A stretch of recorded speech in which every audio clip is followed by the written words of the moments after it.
हम्म।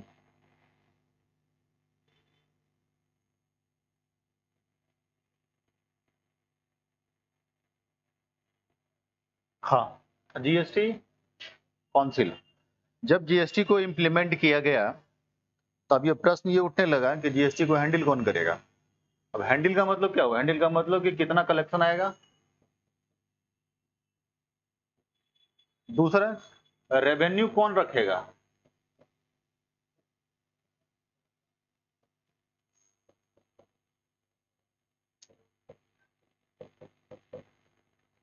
फिर बंटवारा कैसे होगा जीएसटी का, तो राज्य को कितना देना है, केंद्र को कितना। ये तो पुलिस राज्य सरकार ने बता दिया कि अगर आपके ऊपर 5% जीएसटी लगता है तो इसका मतलब है कि 2.5% और 2.5% ये केंद्र सरकार का और ये राज्य सरकार का बट गया। लेकिन बांटेंगे कैसे? पर डे के हिसाब से बांटिएगा, वीकली बांटिएगा, मंथली बांटिएगा, कैसे बांट के हमको दीजिएगा? यही समस्या सबका होने लगा यहाँ पे। जो आप जीएसटी पढ़ते हैं ना, जीएसटी का रेट पढ़ लिया आप, मान लिया 5%।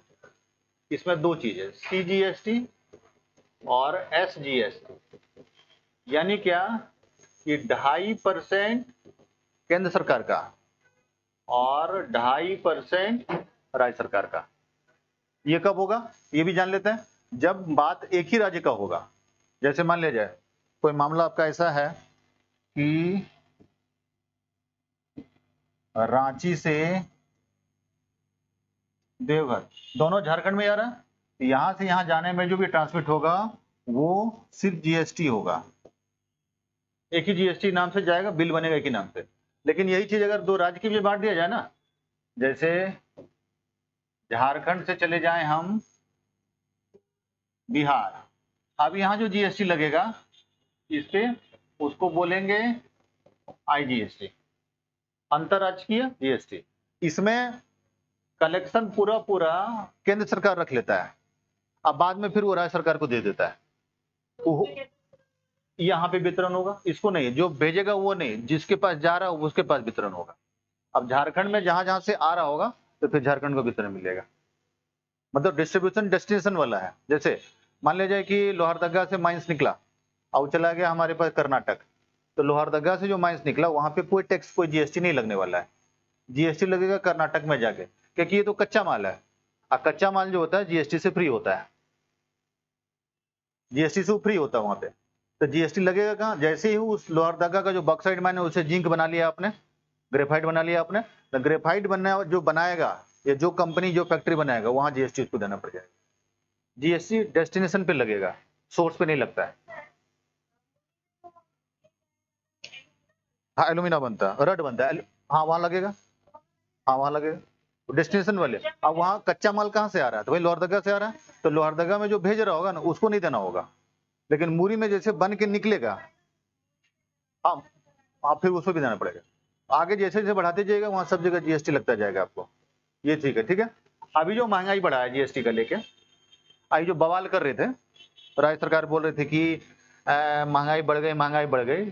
अब जब आप जीएसटी का काउंसिल को जानिएगा ना तो पता चलेगा कि राज्य सरकार और केंद्र सरकार दोनों मिलकर के महंगाई बढ़ाया है, अकेले महंगाई नहीं बढ़ती है इसमें। आप जानते हैं कि जीएसटी काउंसिल में होता कौन कौन है? लिख लीजिएगा, लिखिएगा, जीएसटी परिषद केंद्र और राज्य सरकार का संयुक्त मंच है।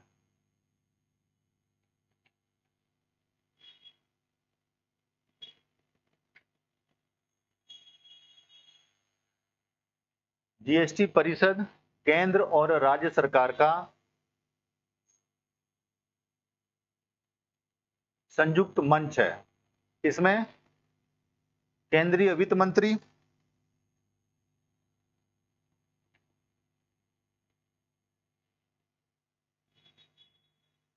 अध्यक्ष के रूप में शामिल होते हैं।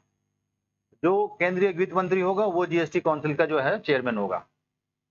जैसे अरुण जेटली जी थे पहले, तभी निर्मला सीतारमण आ गए, तब वो चेयरमैन है। बाद में कर कांग्रेस की गवर्नमेंट आई, उसमें उन्होंने जिसको भी अपना वित्त मंत्री बनाया वही जीएसटी काउंसिल का चेयरमैन बन जाए। साथ साथ राज्य सरकार के वित्त मंत्री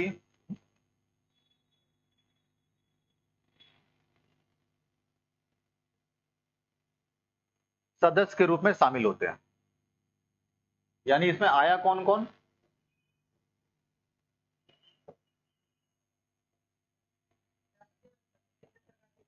बिल्कुल। और यहाँ पे कौन आया?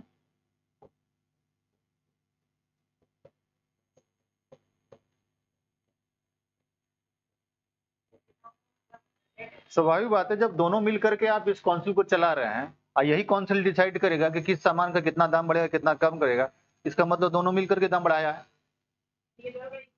हाँ बिल्कुल, तो असहमति नहीं हो सकती है दोनों की सहमति से ही बढ़ेगा, दोनों जब भी बढ़ेगा हमेशा ये दोनों सहमति से ही बढ़ता है। और यही डिसाइड अब कि जीएसटी काउंसिल क्या डिसाइड करता है, लिखिएगा जीएसटी काउंसिल के निम्नलिखित कार्य हैं। 4 क्वेश्चन इससे पूछे जाते हैं। पहला ये पूछा जाता है, जो भी पूछा है राजस्थान का जो एग्जाम हुआ था लेक्चरशिप का, उसमें कि जीएसटी काउंसिल के पदेन अध्यक्ष कौन होते हैं, तो केंद्रीय वित्त मंत्री। जीएसटी काउंसिल के बारे में किस अनुच्छेद में प्रावधान है? 279 का 1 अनुच्छेद 279(1) आर्टिकल, भारतीय संविधान का जो अनुच्छेद 269(1) है, उसमें जीएसटी काउंसिल का प्रावधान है। 115 होगा। 101 जब पिछली वाली सरकार आई थी, मैं बता रहा हूं कब का, 2014 में जो सरकार आई थी, 2014 में मोदी जी की सरकार जब आई थी, उन्होंने बोला हम जीएसटी पारित करेंगे। उस वक्त उन्होंने जो बिल को पेश किया था वो 101वां संविधान संशोधन था, ठीक, ये 2016। लेकिन 16 में तो बिल पारित हुआ नहीं है, हुआ है 17 में जाकर के 30 जून के आसपास, और 1 जुलाई से लागू हुआ है, ठीक है। इस बीच में क्या हुआ है, टोटल 14 बिल पार्लियामेंट से पास हुआ था, और तब उसका जो नंबरिंग था वो नंबरिंग था 115वां। अगर ये पूछा जाए कि पहला संसद में पेश किया गया जीएसटी बिल, तो वो होगा 101वां, और जीएसटी किस संशोधन के तहत अधिनियम बना, तो वो होगा 115वां। दोनों को याद रखिएगा, कंफ्यूजन है थोड़ा सा, तो आप अच्छा कि पूछ लिए। अनुच्छेद पूछा, ये अनुच्छेद को कहीं साइड में लिख लिए। जीएसटी काउंसिल का प्रावधान 279(1) आर्टिकल में है। जीएसटी काउंसिल का प्रावधान अनुच्छेद 279(1) में है। वैसे कभी कभी बहुत डीप, जैसे यूजीसी नेट में जाइएगा तो क्या पूछेगा, एकदम ई वाला दे देता है, ए का 1, ए का 2, ए का 3 ऐसे करके भी डाला हुआ है, तो रियल में है वो यहीं पे। हाँ, दोनों पूछ देगा, कोई बड़ा बात नहीं। पीजीटी कंसेप्चुअल क्वेश्चन ज्यादा पूछेगा, लंबा लंबा वाला क्वेश्चन कम पूछेगा, इस चीज को ध्यान रखिएगा। हाँ, वो बहुत ज्यादा पुट वाला नहीं पूछता, दूसरे एक चीज और नहीं पूछता है, वो बहुत लंबा लंबा जो क्वेश्चन होगा नहीं पूछेगा। 5-6 को न्यूमेरिकल क्वेश्चन डालेगा, जो कुछ कुछ हमको हवा लग रहा है आजकल जेएसएससी का, एक आध वो जो चेयरमैन जो है सब जो आना जाना आजकल कॉलेज किए हैं, तो थोड़ा बहस होता है कॉलेज में, डिस्कशन कि क्वेश्चन कैसा रहेगा क्या रहेगा।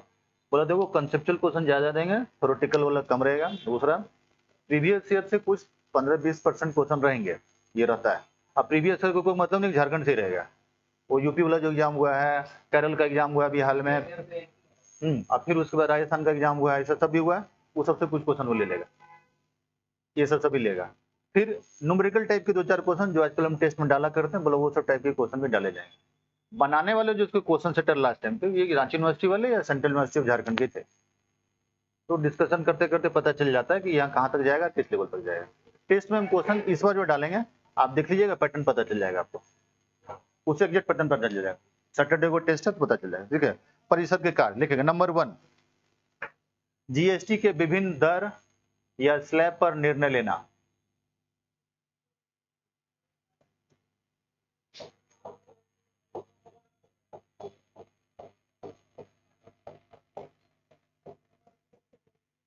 स्लैब पर निर्णय लेना। दूसरा, जैसे 4 रेट हमारे पास अभी है, कौन कौन सा?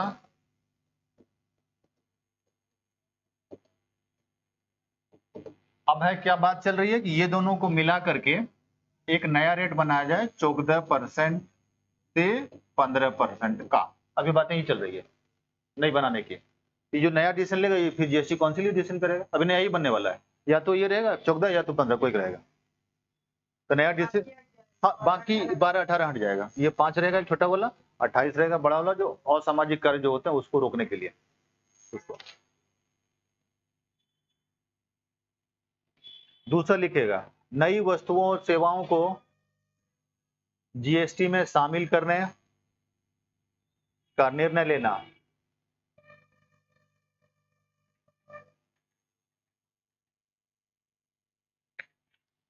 नई वस्तुओं और सेवाओं को जीएसटी में शामिल करने का निर्णय लेना।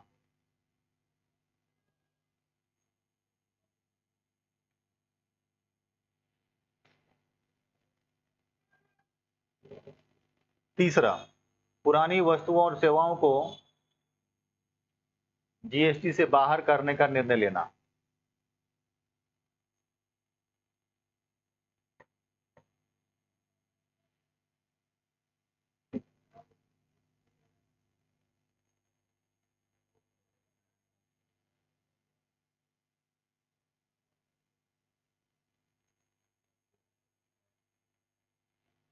चौथा, किन किन वस्तुओं और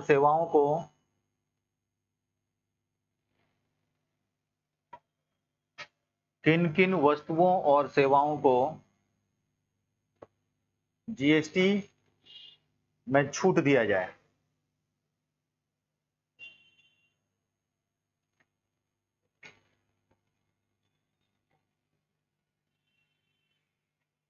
एक बात याद रहे कि जीएसटी के निर्णय में केंद्र सरकार का जो योगदान होता है वो 2/3 होता है। जीएसटी काउंसिल के निर्णय, सेंटर और स्टेट, इसमें केंद्र का योगदान 2/3 है और इसका योगदान 1/3 है। यानी क्या 66% योगदान जो होगा वोट का कीमत परसेंटेज में निकाल देते हैं वो केंद्र का है और 33 से 34% के आसपास जो वोट का कीमत है वो राज्य का है। लेकिन सहमति होना जरूरी है।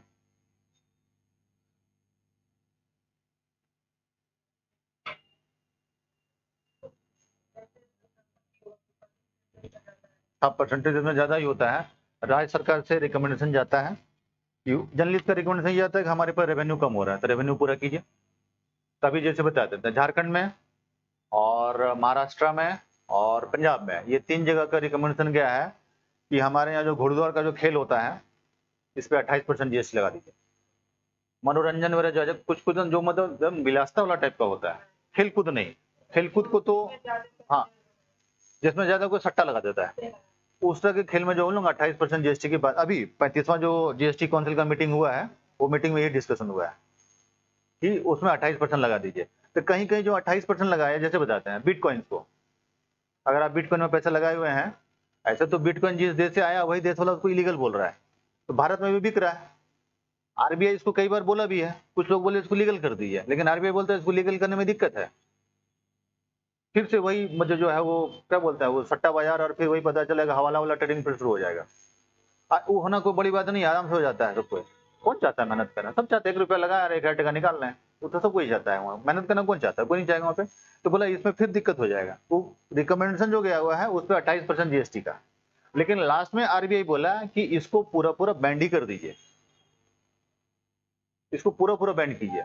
कहीं कहीं राज्य सरकार कहती है कि हमको जीएसटी में कलेक्शन पूरा नहीं हो पा रहा, इस चीज पे लगा दे। जैसे भी हाल का बता रहे, क्या है लिखेगा वर्तमान में, पैराग्राफ चेंज करके, वर्तमान में ऑनलाइन गेमिंग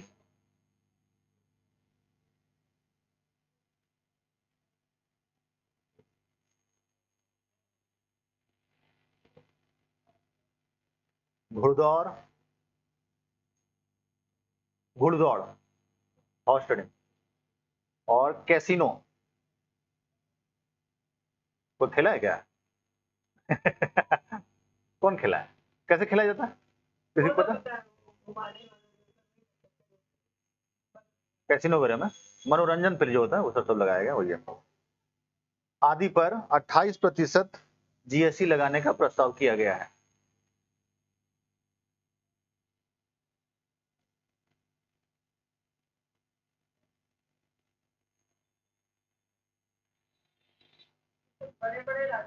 हाँ बिल्कुल, जो जनरली जो बड़े डेवलप स्टेट्स हैं उसी में होगा। हाँ वो सब में है, वहाँ ये सब बहुत ज्यादा होता है, इसलिए वहाँ पे लगाने की बातें चल गई है।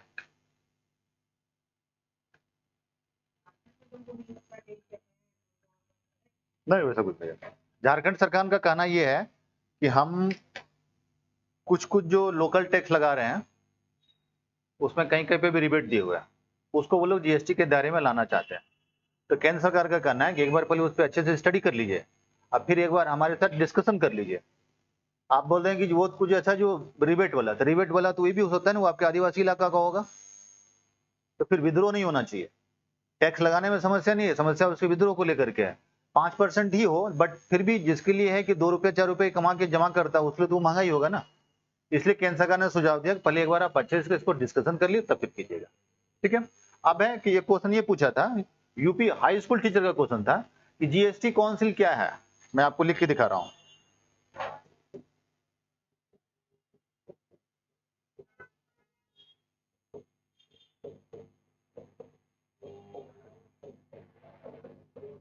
संवैधानिक इकाई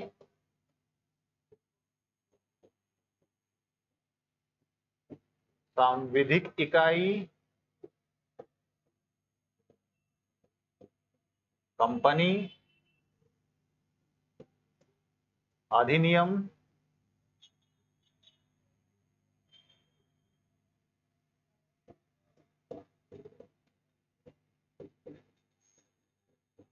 इनमें से कोई नहीं। स्वाभाविक बात है, अभी हम आपको लिखवाएं कि जीएसटी काउंसिल के बारे में डिस्कशन कहां किया गया है।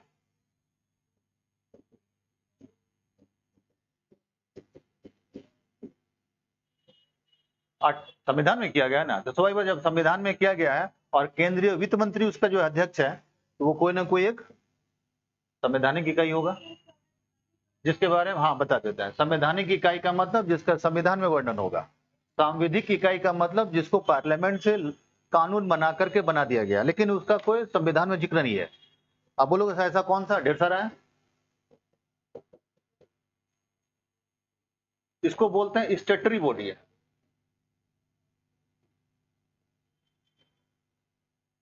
पार्लियामेंट से पास होकर बनेगा, लेकिन ये संविधान में इसका कहीं जिक्र नहीं है। ये होगा आरबीआई। जैसे देखो सीबीआई, सेबी, और अभी सबसे अच्छा समझ में आएगा वो आएगा ईडी। सांविधिक इकाई है, सब कानून बना करके पारित किया गया है, वो सब जो होता है जिसके बारे में संविधान में वर्णन है वो संवैधानिक इकाई है। जैसे हम ले लेते हैं जीएसटी काउंसिल, और आइएगा प्राइम मिनिस्टर के बारे में है वर्णन, सीएम के बारे में है, बिल्कुल है, प्रेसिडेंट है।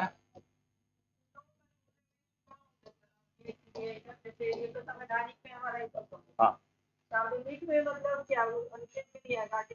आर्टिकल्स में नहीं आएगा, बट वो कानूनी है भारत सरकार का, बट वो संविधान में कहीं वर्णन नहीं मिलेगा आपको। एक्ट में उसका अलग एक्ट बना हुआ, आरबीआई एक्ट खोलिए, आरबीआई के बारे में जानेंगे। सेबी एक्ट पढ़िए, सेबी का जानकारी, सबका अलग अलग एक्ट। और सब एक्ट पढ़ना संभव नहीं है, तो लोग फिर क्या करते हैं, सुप्रीम कोर्ट के जज जो उसके एक्सपर्ट है उनको बुला के डिस्कशन कर लेते हैं। सुप्रीम कोर्ट जो फैसला इतना लेट सुनाता है, क्यों सुनाता है? सारी जज को तो जानकारी है नहीं, वो तो आईपीसी, सीआरपीसी और इविडेंट पढ़ के बैठा हुआ है, थोड़ा बहुत एक्ट पढ़ गया। अब है कि पंचायत से मामला आ गया, तो पंचायत का पूरे हिंदुस्तान में जो सबसे बड़ा एक्सपर्ट होगा उसको बुला लेगा, बोलेगा जैसे इसमें हमको पूरा डिटेल समझाइए और फिर हम इसमें करेंगे। क्लियर? अब क्लियर हो गया आपका संवैधानिक संविधान है।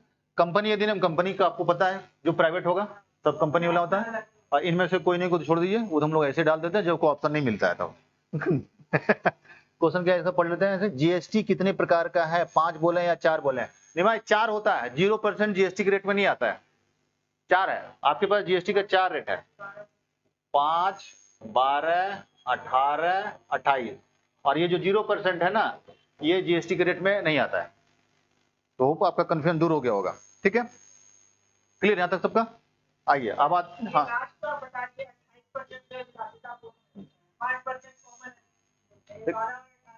देखिए 12 और 18 में सरकार ने एक चीज ध्यान में रखती है, कुछ चीजें ऐसी जो आपके लिए विलासिता बट मेरे लिए आवश्यकता है, हम उसको अपना मनोरंजन बना के रखे हुए हैं या शौक का चीज बना के रखे हुए, बट आपके लिए बहुत जरूरी चीज, जैसे किताब कॉपी लिखना, हम उसको अपना कमाई का साधन बना के रखे हुए हैं, बट आपके लिए जरूरी चीज है, जो पढ़ने वाले स्टूडेंट उससे जरूरी होता है। बस इसको कुछ ऐसे ढंग से सेट करो कि दोनों तरफ से हमको कोई लाभ हो जाए, देने वाले को भी दिक्कत नहीं, लेने वाले को भी दिक्कत नहीं, इसलिए उसमें वैसे चीज को शामिल किया गया।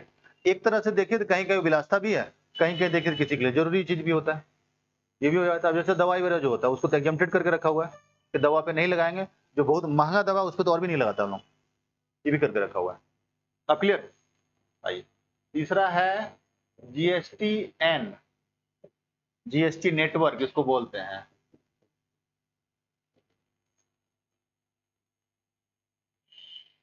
GST नेटवर्क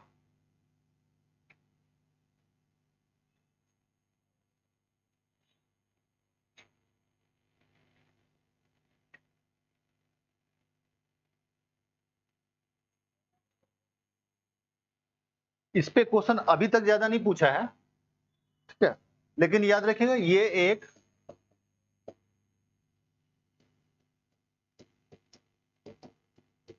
निजी कंपनी के रूप में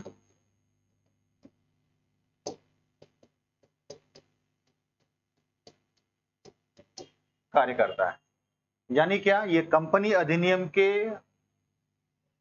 अनुसार इसको बनाया गया है, और ये जिस तरह एक कंपनी काम करता है वैसे GST नेटवर्क काम करता है।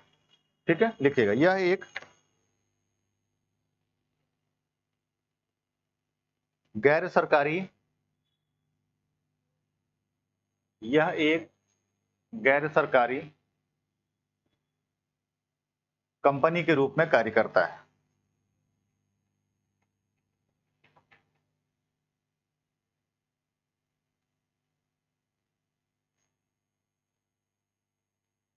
इसमें भारत सरकार की हिस्सेदारी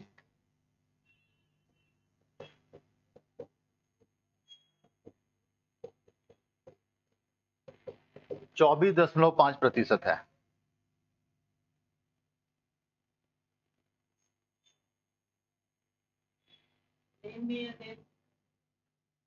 इन्वेस्टमेंट में, तथा अन्य राज्यों की हिस्सेदारी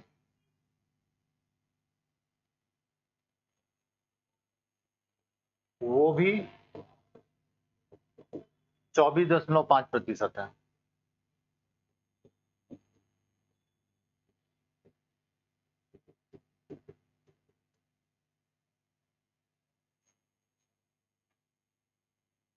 ठीक है, और अन्य कंपनियों की हिस्सेदारी 51% है।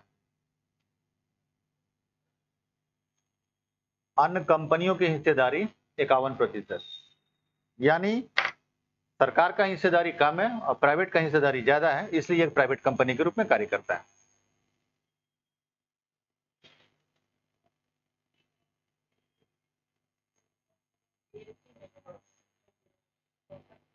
हाँ, अभी क्या काम करता है, हम लोग जो GST का रिटर्न फाइल करते हैं वो जाएगा कहाँ, किसके पास जाएगा?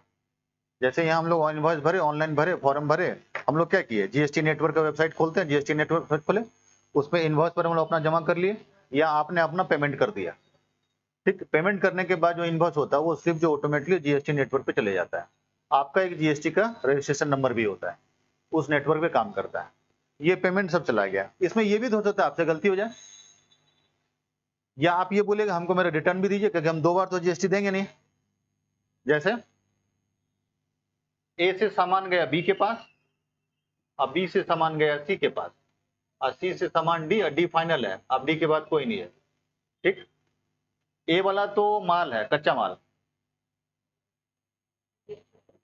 इस पे तो कुछ नहीं लगा, यहाँ से भेजा यहाँ पे तो फ्री फंड है, 0% वाला हिसाब किताब है। ये यहाँ से जब यहाँ भेजेगा, ये पता चला कि 10% GST पेड करके भेज रहा है, और ये जब यहाँ से भेज रहा है तो ये भी पता चला कि सॉरी इसको कर देते हैं हम 12%, और ये भी कर देते हैं 12%।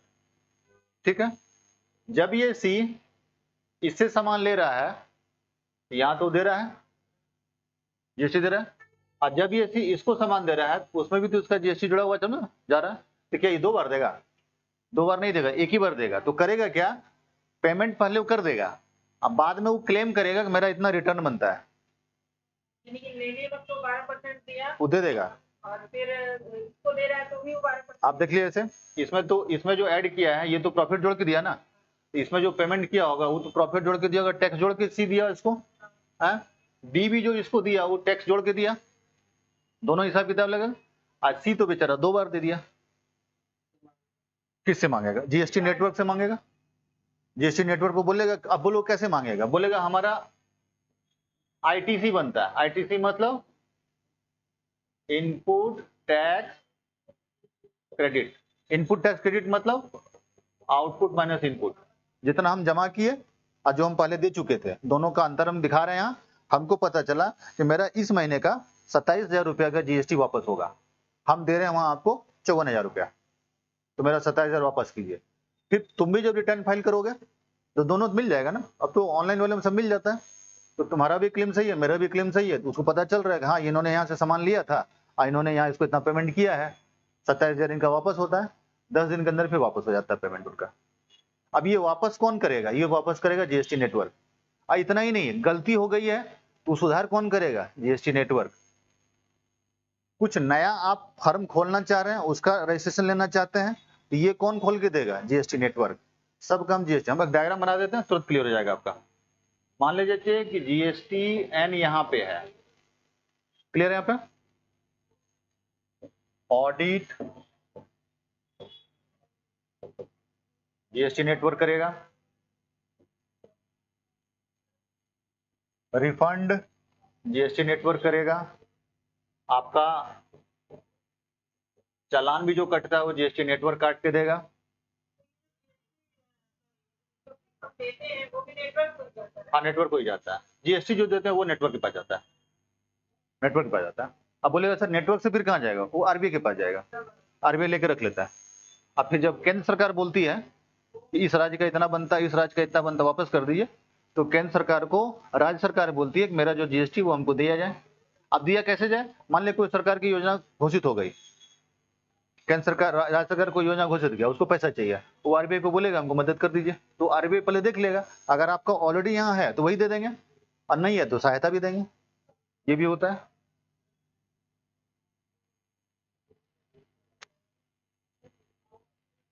रिवर्स चार्ज, रिवर्स चार्ज को, रिटर्न को भी, और रिटर्न को भी। रिफंड भी होता है, रिटर्न भी होता है। रिटर्न मतलब अगर आपने गलत दे दिया तो, और रिफंड मतलब कि 2 बार दिया तो 1 बार वाला वापस करेंगे। दोनों हिसाब किताब बना हुआ है, एक रिटर्न वाला और एक रिफंड वाला। रिफंड और रिटर्न में अंतर याद रखिएगा। रिटर्न मतलब क्या हुआ कि आपका एक्स्ट्रा लिया था हमने, वो वापस कर रहे हैं, या गलती से ज्यादा आ गया, ये भी हो सकता है कभी कभी आप गलती से पेमेंट ज्यादा कर देते हैं, ये भी अलाउ है, तो सकता वो तो रिटर्न में आता है। रिफंड मतलब कि हम 2 बार जीएसटी दिए, मेरा 1 बार वाला वापस कर दीजिए। आईटीसी जो तुम पूछ रहे थे ना, तो यहाँ आया। और इरर वाला गलती से जो होता है, जो आप गलती से जमा कर देते हैं, वो रिटर्न में होता है। वो तो सरकारी जॉब कर रहे हैं, उसका ऑटोमेटिक कट रहा है। हाँ, लगे पार्ट में फिर हम उसको रिटर्न, तो उसमें हाँ दोनों में है, रिटर्न फाइल दोनों में। देखिएगा आपका इनकम टैक्स में भी रिटर्न है, अगर आपने ज्यादा दे दिया तो वो आप बोलिएगा कि मेरा ज्यादा पेमेंट हो गया, हमको रिटर्न कर दिया, तो रिटर्न कर देगा। उसमें थोड़ा सा 1 महीना लग जाता है, 15 डेज का टाइम लग जाता है, उसमें टाइम लगता लगेगा। इसमें जल्दी हो जाता है, क्योंकि इसको तो हर दिन काम करते रहना है ना, तो इसमें ज्यादा नहीं लगा, उसमें ज्यादा लगा। ठीक है, तो बिजनेस में मंथली होता है। हाँ बिजनेस में मंथली होता है, उसमें या तो 3 महीना वाला या तो फिर साल भर वाला, ये 2 ऑप्शन वहां पर बना हुआ है। ठीक है, अब लिखिएगा जीएसटी नेटवर्क। जीएसटी नेटवर्क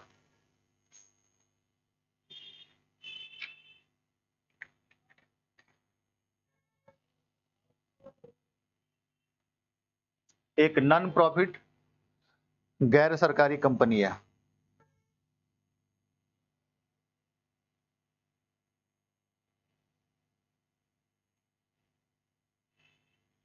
जो जीएसटी टैक्स पेयर को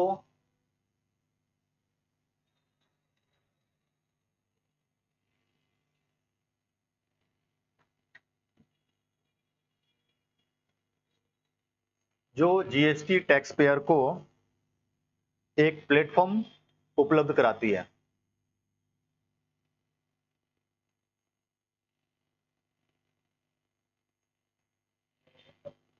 जो जीएसटी टैक्स पेयर को एक प्लेटफॉर्म प्रोवाइड कराती है, इसे आईटी इंफ्रास्ट्रक्चर कहा जाता है।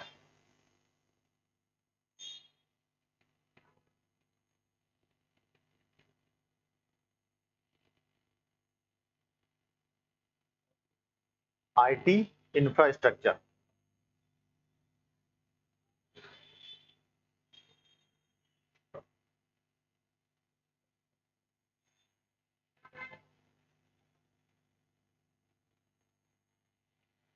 अब कितने का प्रावधान है? 75 लाख रुपया किया गया छोटे वाले के लिए, बड़े वाले के लिए अलग कर दिया गया। ठीक। अब है कि जीएसटी से जो कलेक्शन होता है, ये कलेक्शन का पैसा कहाँ जाता है? लिखिएगा, जीएसटी में एकत्रित किए गए राजस्व को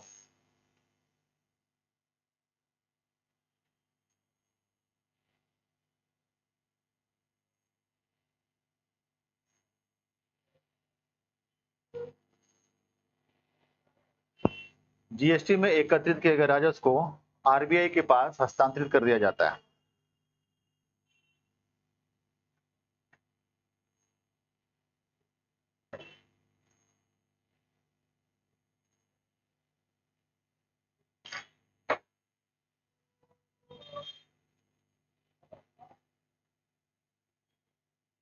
आइए, जीएसटी नेटवर्क की विशेषताएं, नीचे टॉपिक लिखिए, जीएसटी नेटवर्क की विशेषता।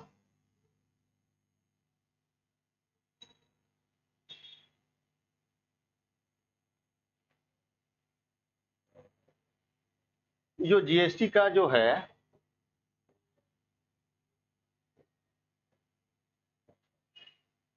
दिया जाता है, मान लीजिए जीएसटी का जो रजिस्ट्रेशन नंबर दिया जाता है, इसमें आप हमेशा वॉच कीजिएगा कि 15 डिजिट का एक नंबर होता है।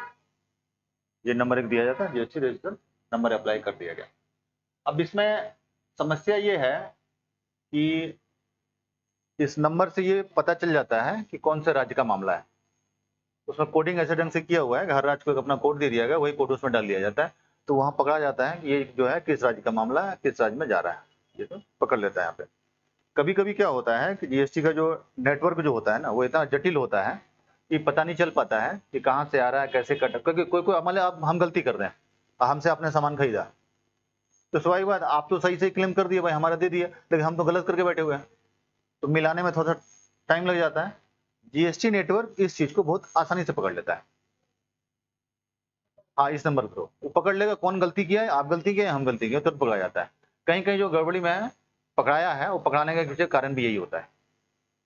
कुछ लोगों को जीएसटी रजिस्ट्रेशन लेने में दिक्कत ये हो रही थी कि वैट में तो गड़बड़ करके बैठे हुए थे सबको, 80 लाख 90 लाख 1 करोड़ 2 करोड़ का, तो जैसे वो जीएसटी वाला में ट्रांसमिट करेगा, वो सब ट्रेस होना शुरू हो जाएगा ऑनलाइन।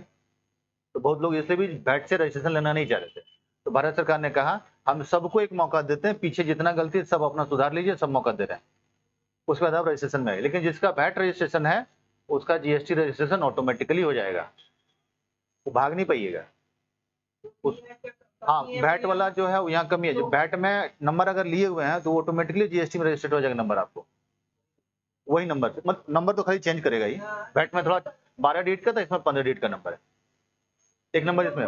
दूसरा, आपको याद रहे कि जीएसटी में जब आप भरते हैं इनवॉइस ना, वो अंतरराष्ट्रीय होता है, उसमें एक नंबर होता है, उस नंबर को बोलते हैं एचएसएन कोड। ये सबका नंबर होता है। फर्नीचर का सामान खरीदिएगा ना जीएसटी नंबर के साथ, तो उसका नंबर होगा 90949096, ये नंबर दे दिया गया।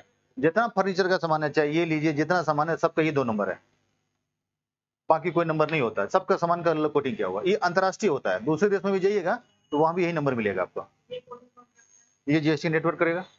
कोडिंग वगैरह सब करके रख दिया, वेबसाइट पे है, आप अपना खोल के देख लो। जैसे मान लो कोई व्यापार शुरू किए स्टेशनरी सामान का, नेटवर्क इंटरनेशनल। हाँ इंटरनेशनल एक तरह से काम करता है, मतलब दूसरे देश के व्यापारी भी अगर हमारे देश में सामान भेजेंगे तो इस वेबसाइट को खोल के सब चेक कर लेंगे। ठीक है, लिखिएगा नंबर 1, यह एक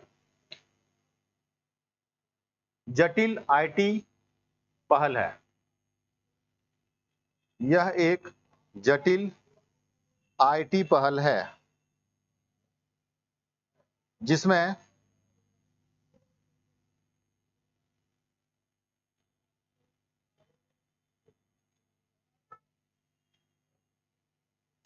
कंपनियों से संबंधित सभी प्रकार की जानकारी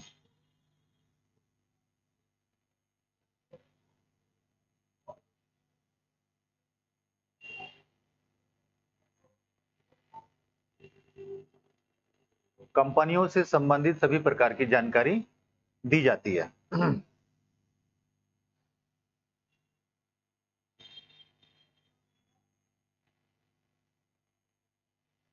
इसकी प्रमुख विशेषताएं इस प्रकार है।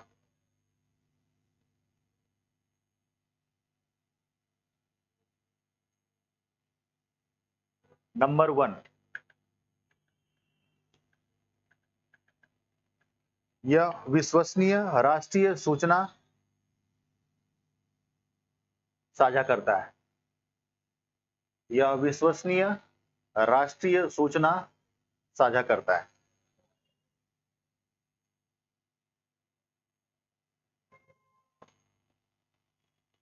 नंबर 2, यह जटिल ऑनलाइन लेनदेन को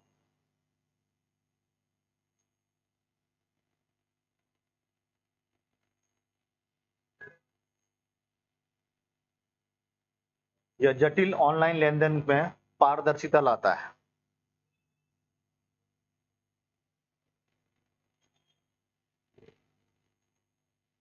इसमें सभी प्रकार की सूचनाएं सुरक्षित रहती है।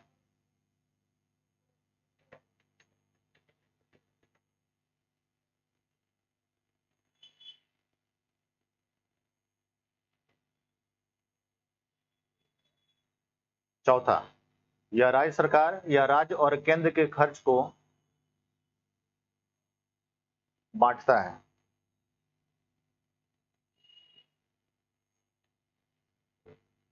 यह राज्य और केंद्र के खर्च को या राजस्व को बांटता है।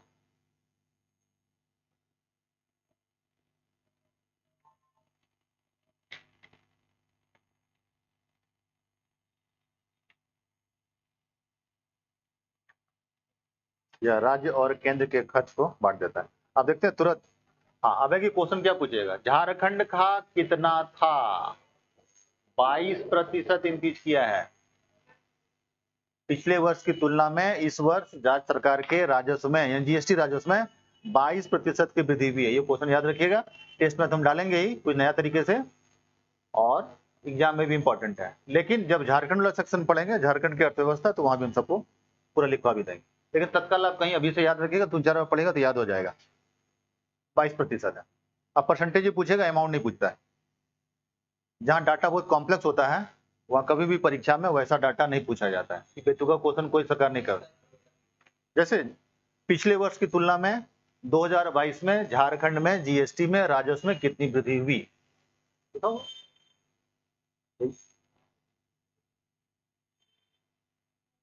कुछ कुछ जो एग्जाम होता है उस पर अगर नजर डालिएगा तो पैटर्न पता चल जाएगा।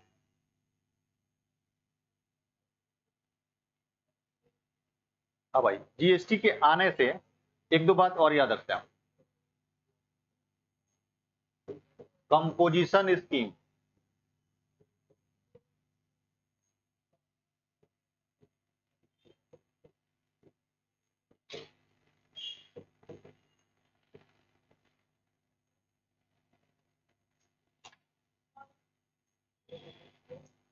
आपके पास दो तरीका व्यापार करने का।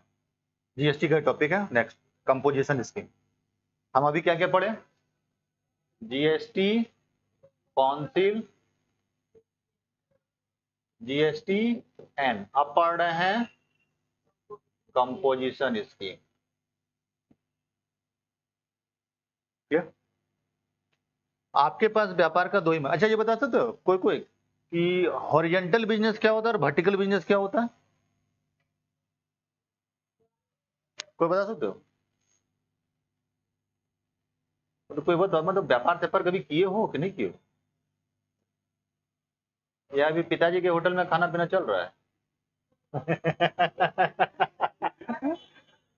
तो कुछ पूछो तो जवाब ही नहीं देते हैं लोग, तो बोलेगा नहीं, क्योंकि इरिटेट नहीं हो जाएगा आदमी। मेरा ब्लैक बोर्ड भी हैंग करने लगा है, हैंग कर रहा। अच्छा ठीक है, बात कर लेते हैं। दो तरह का बिजनेस होता है, हॉरिजॉन्टल बिजनेस और वर्टिकल बिजनेस। हॉरिजॉन्टल बिजनेस मतलब एक के साथ 2-3 सोर्स ऑफ इनकम बना के रखे हुए हैं, ठीक है। वर्टिकल बिजनेस मतलब एक ही बिजनेस है, उसका अंदर में कुछ कुछ और काम चल रहा है।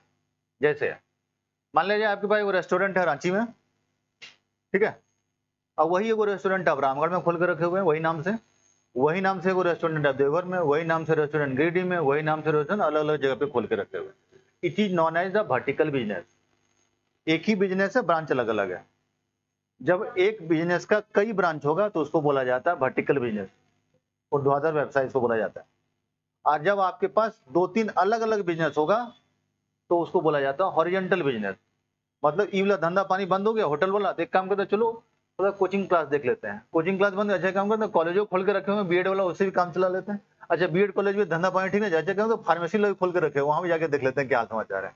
अच्छा वो भी बंद हो गया, अच्छा फर्नीचर का भी दुकान खोल के रखे हुए हैं, देखते हैं कहीं से कुछ चल रहा है, सब जगह को आदमी लगा रखे हुए हैं, उसको बोलते हैं हॉरिजॉन्टल बिजनेस।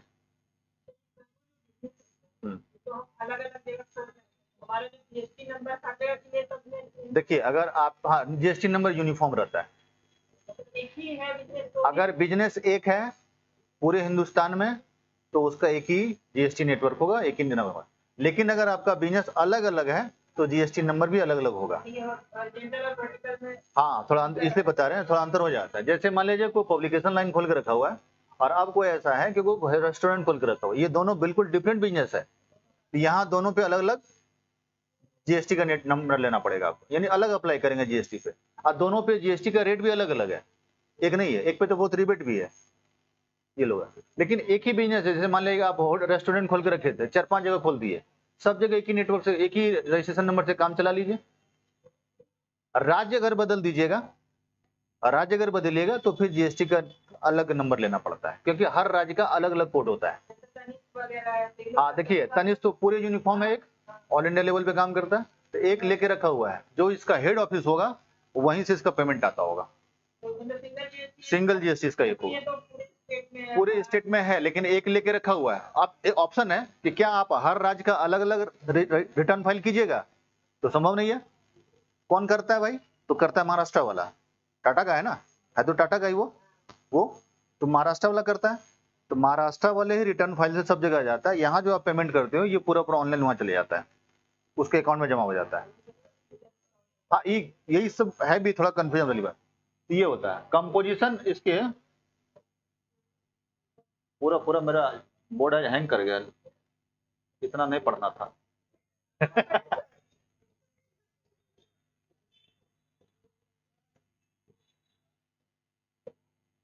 जब आपका व्यापार एक ही राज्य के अंतर्गत होगा तो उसमें सरकार क्या करती है कि आपका टर्नओवर कितना, हमको उससे मतलब नहीं है, हम फिक्स कर देते हैं। जैसे ना मीटर रीडिंग को फिक्स कर देता है, एक बार आपको 200 टका लगेगा, जितना जलाना जलाइए, नहीं जलाना मत जलाइए, बंद कर दीजिए, जो कि हमको 200 टका महीना देते रहिएगा, तो कुछ जो करना करो, उसको उससे जो प्रॉफिट है लाभ के हिसाब से देगा, प्रॉफिट उसको होता, घाटा नहीं होता। बस वैसे ही इसमें भी कर दिया गया है कि अगर आपका व्यापार एक ही राज्य में है और अगर आपका व्यापार सेवा क्षेत्र से है तो आप 5 करोड़ तक का टर्नओवर पे सिर्फ 1% जीएसटी देंगे। ये फिक्स है, देना ही पड़ेगा। हाँ फिक्स रहेगा, इसमें ये 2-3-4 फिक्स रहता है उसमें कि आपको 1% देना पड़ जाएगा, 5 करोड़ तक के टर्नओवर वाले को 1% जीएसटी लग जाएगा कंपोजिशन स्कीम में। लेकिन उसके लिए फॉर्म अलग होता है, कंपोजिशन स्कीम का फॉर्म अलग होता है, भर के बता दिए हम आ रहे हैं कंपोजिशन स्कीम। आप बोलोगे कि सर अगर मेरा बिजनेस 2.5 करोड़ का रहा तो क्या होगा, और ये आपको ऑफर कितना का दे रहा है, 5 करोड़ का। हर महीना तो 5 करोड़ नहीं आएगा, या हर साल कर वही 5 करोड़ टर्नओवर नहीं जाने वाला आपका। इसी महीना, इस साल पता चला 5 गया, पिछले साल पता चला 4.5 गया, उसके बाद वाले महीने में पता चला 2 ही गया, लेकिन रेट तो फिक्स किया हुआ है। 5 करोड़ का 1% कितना होगा, 5 लाख रुपए, ये फिक्स है आपका। आप बोलोगे सर 7 करोड़ हो गया तो भी 5 लाख लगेगा, 10 करोड़ हो गया तो भी 5 लाख लगेगा। हम आपका तो फिक्स करके दिए हुए ना, अब इसमें बढ़े या इसमें घटे हमको उससे कोई लेना देना, लेकिन व्यापार एक ही राज्य में होना चाहिए। व्यापार अगर दूसरे राज्य में गया तो फिर लगा देंगे, लिखेगा कंपोजिशन स्कीम के लिए अंतरराज्यीय व्यापार का होना आवश्यक है।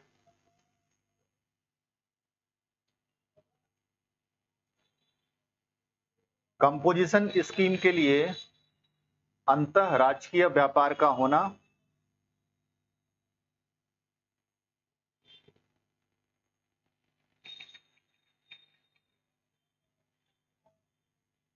अंतरराष्ट्रीय व्यापार का होना आवश्यक है, अर्थात व्यापार का क्षेत्र एक ही राज्य में होना चाहिए।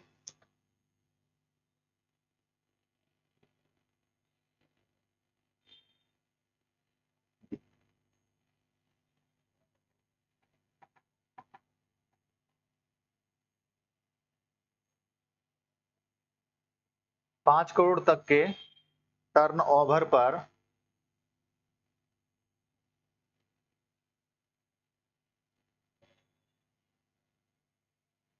पांच करोड़ तक के टर्नओवर पर कंपोजिशन स्कीम लेने वाले व्यापारी को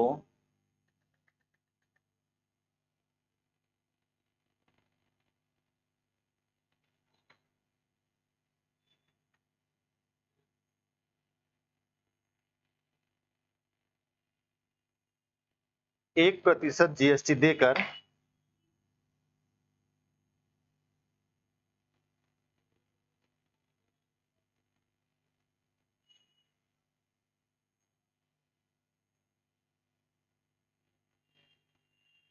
स्कीम का लाभ उठा सकते हैं।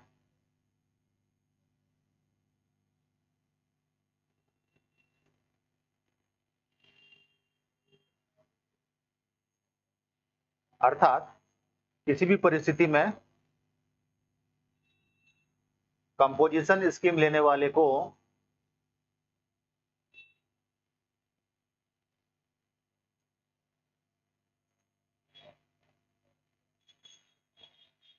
एक प्रतिशत जीएसटी ही अदा करनी होती है।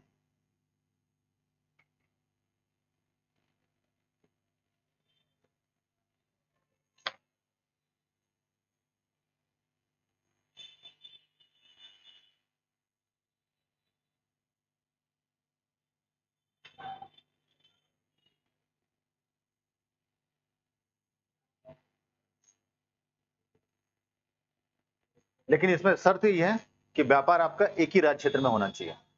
ठीक है, नीचे 2 पॉइंट लिखेगा, अलग अलग व्यापार के लिए अलग अलग जीएसटी रजिस्ट्रेशन लेना आवश्यक है।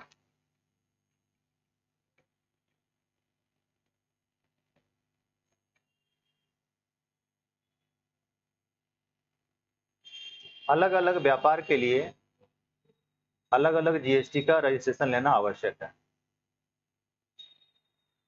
इसे हॉरिजेंटल बिजनेस कहते हैं। हाँ बिल्कुल, क्षैतिज व्यापार।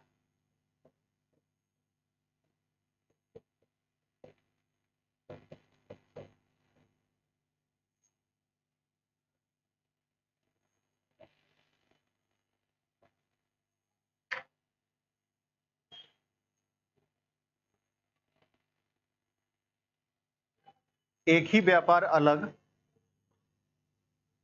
व्यापार यदि अलग अलग राज्यों में चल रही हो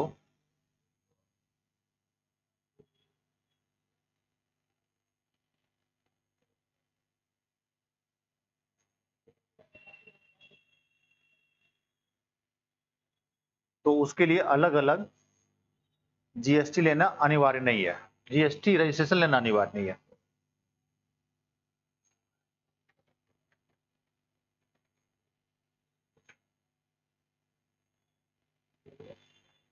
अलग अलग जीएसटी रजिस्ट्रेशन लेना आवश्यक नहीं है अगर एक ही लेके चल रहा है। मतलब ये विकल्प है आपको, जैसे मान लिया कि नहीं आप झारखंड का अलग रिटर्न फाइल करेंगे, बिहार का अलग करेंगे, तो 2 रिटर्न फाइल करेंगे तो 2 रजिस्ट्रेशन नंबर लेना पड़ेगा। है कि नहीं, बिहार वाला भी बिजनेस कहीं से करना चाहता है तो ही चलेगा। हाँ, रेट एक रहता है, व्यापार का रेट एक रहता है। तो दूसरा ऐसे भी क्या मतलब, जो आप तो उससे लेके इधर दे रहे हो वो इसमें ही होता है। अब है कि आइडेंटिफिकेशन नंबर कहाँ का, मूल कहाँ का माना जाता है। एक क्वेश्चन तो हमको याद है, सिविल सर्विसेज के इंटरव्यू में पूछा था लड़का से, वो इकोनॉमिक्स का स्टूडेंट था, कि मान लीजिए कि आप बिहार से भी रजिस्ट्रेशन लिए हुए हैं, झारखंड से भी लिए हुए हैं, लेकिन आपका बिजनेस जो है किस राज्य का माना जाएगा। अब निर्भर ये करता है कि आपका आधार कार्ड कहाँ का है। बस वहीं का उसको माना जाता है। तो हेड ऑफिस आप दिल्ली बना लीजिए, कोई दिक्कत नहीं है, लेकिन माना कहाँ जाएगा, मतलब छापा बढ़िया से कहाँ पड़ेगा, तो बस छापा से बढ़िया जो पड़ेगा वो वहीं पड़ेगा जहाँ आपका आधार कार्ड रहेगा। वो आधार कार्ड के बेसिस पे उसको दिया जाता है, मतलब उसको माना जाएगा। जैसे मान लीजिए आप बोलोगे क्या सर जरूरी है कि झारखंड में रजिस्ट्रेशन लेने के लिए झारखंड आना होगा? नहीं, आप दिल्ली से ही रजिस्ट्रेशन ले लीजिए, आधार कार्ड दिखा दीजिए, बस आपका रजिस्ट्रेशन नंबर कहाँ का दिखेगा? झारखंड का दिखेगा। बिजनेस आप कहाँ चला रहे हैं? दिल्ली में चला रहे हैं, लेकिन रिटर्न फाइल आप कहाँ करेंगे? यहाँ आगे करेंगे, यहीं से रिटर्न फाइल माना जाएगा। अब उसका जो कलेक्शन होगा वो झारखंड सरकार के भी एकत्र में आएगा। ये थोड़ा कुछ कुछ कंसेप्चुअल बातें हैं, ये सबको ध्यान में रखना है। अब एक इसका ऑडिटिंग कौन करता है? इसका ऑडिटिंग केंद्र सरकार अपने तरीके से कराती है। जीएसटी में जितना भी ऑडिटिंग होता है केंद्र सरकार अपने एक पर्सनल चार्टर्ड अकाउंटेंट से कराती है। अगर उससे संतुष्ट नहीं होगी तो कैग से कराएगी, कॉम्प्ट्रोलर ना ऑडिटर जनरल, नियंत्रक मान ले। नेटवर्क ऑडिट करता है खाली रेवेन्यू कलेक्शन का। अब जैसे मान ले कोई गड़बड़ी हो गया, इंडिविजुअल कोई बहुत बड़ा व्यापारी तो उसने जीएसटी में कोई गड़बड़ी कर दिया, उसका कौन करेगा?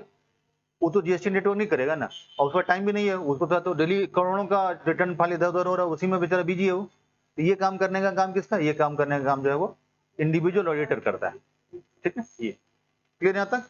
इसमें कहीं किसी का डाउट है कंपोजिशन स्कीम में या जीएसटी मैटर में कुछ पूछा जाए? किसी का? दिल्ली में हम देखते हैं हाँ झारखंड का है, हाँ तो वहाँ पे भी तो हमको जीएसटी देना होगा, हाँ दिल्ली में भी और यहाँ भी देना होगा। 3 जगह हो गया, केंद्र को भी जाएगा, दिल्ली को भी जाएगा। नहीं, राज्य में जो जाएगा, जैसे मान लो दिल्ली में व्यापार कर रहे हैं, रिटर्न फाइल आपका जाएगा झारखंड के नाम से, पंजीकरण में दिख रहा है झारखंड का, लेकिन व्यापार आप दिल्ली में कर रहे हैं, तो जब वहां जो जमा कर रहे हैं जीएसटी, वो जमा जो जीएसटी होगा वो केंद्र सरकार और दिल्ली सरकार के बीच का होगा। केंद्र सरकार और दिल्ली सरकार की तरफ से मिलेगा या फिर झारखंड में? केंद्र सरकार देगी, रिटर्न वाला सारा पैसा जीएसटी नेटवर्क देगा आपको, और जीएसटी नेटवर्क केंद्र सरकार का है, वो एक कंपनी के रूप में काम कर रही है, तो वो जीएसटी वो प्रोसेस मेरा झारखंड, प्रोसेस आपका झारखंड का और रजिस्ट्रेशन आपका झारखंड का होगा, क्योंकि आधार कार्ड आपका यहाँ का है। इसलिए आप जैसे बिजनेस आप कर रहे हैं अंडमान निकोबार में, मान लीजिए आप बिजनेस अंडमान निकोबार में कर रहे हो, वहां जाके बिजनेस शुरू कर दिया आपने, आधार कार्ड आपका निकला यहाँ का, रजिस्ट्रेशन आपका यहीं के दिखेगा, व्यापार आप वहां से कीजिएगा, वहां से जो भी सामान जा रहा है इधर उधर जो भी हो रहा है वो 2 भाग में बटेगा, केंद्र सरकार और अंडमान निकोबार सरकार के बीच में। केस होगा झारखंड हाई कोर्ट में।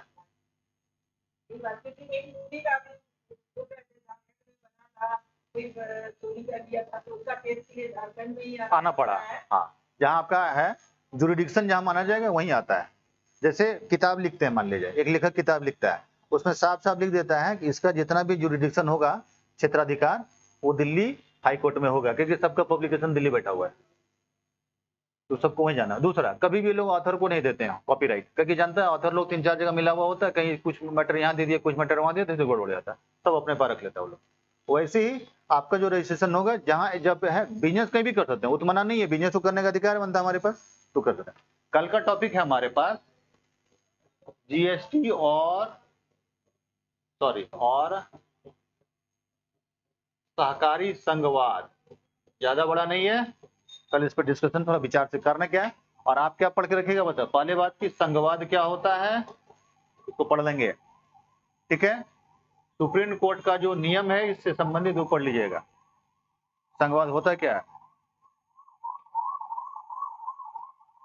कितने प्रकार के संघवाद होते हैं, और जीएसटी कैसे सहकारी संघवाद को डैमेज किया है, बस इसी पे चर्चा है, क्योंकि ये क्वेश्चन पूछा गया है, इसलिए इसमें हम डिस्कशन करेंगे।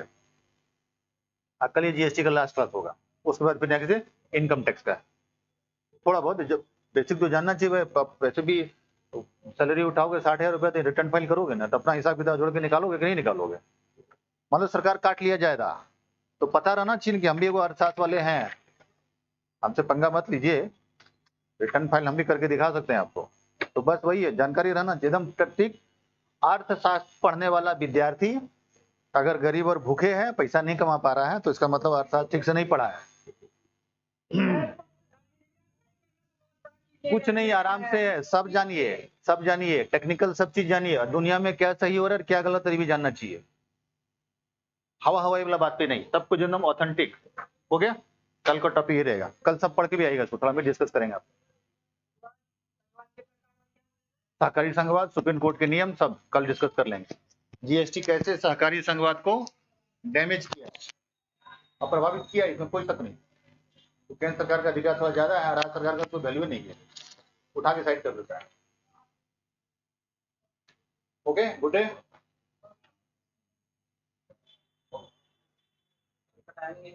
हाँ, सर टाइम बढ़वाइए सर।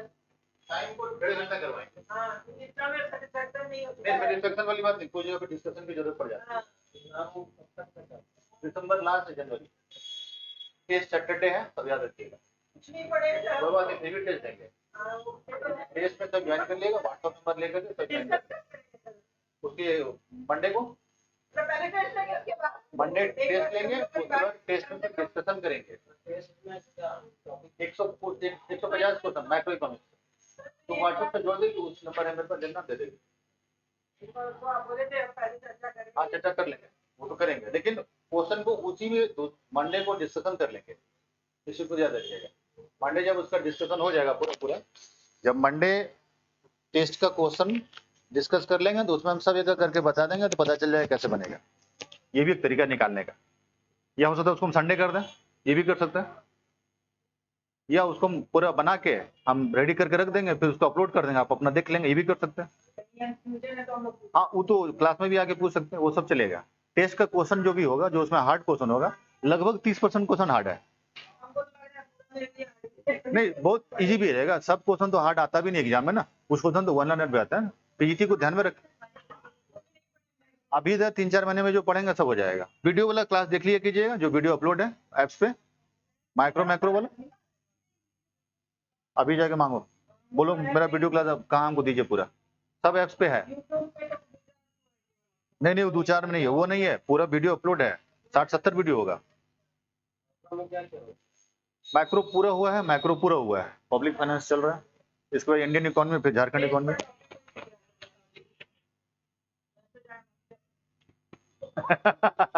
टेस्ट का टॉपिक माइक्रो इकोनॉमिक्स है, व्हाट्सएप पे मैसेज किए हुए हैं सबको।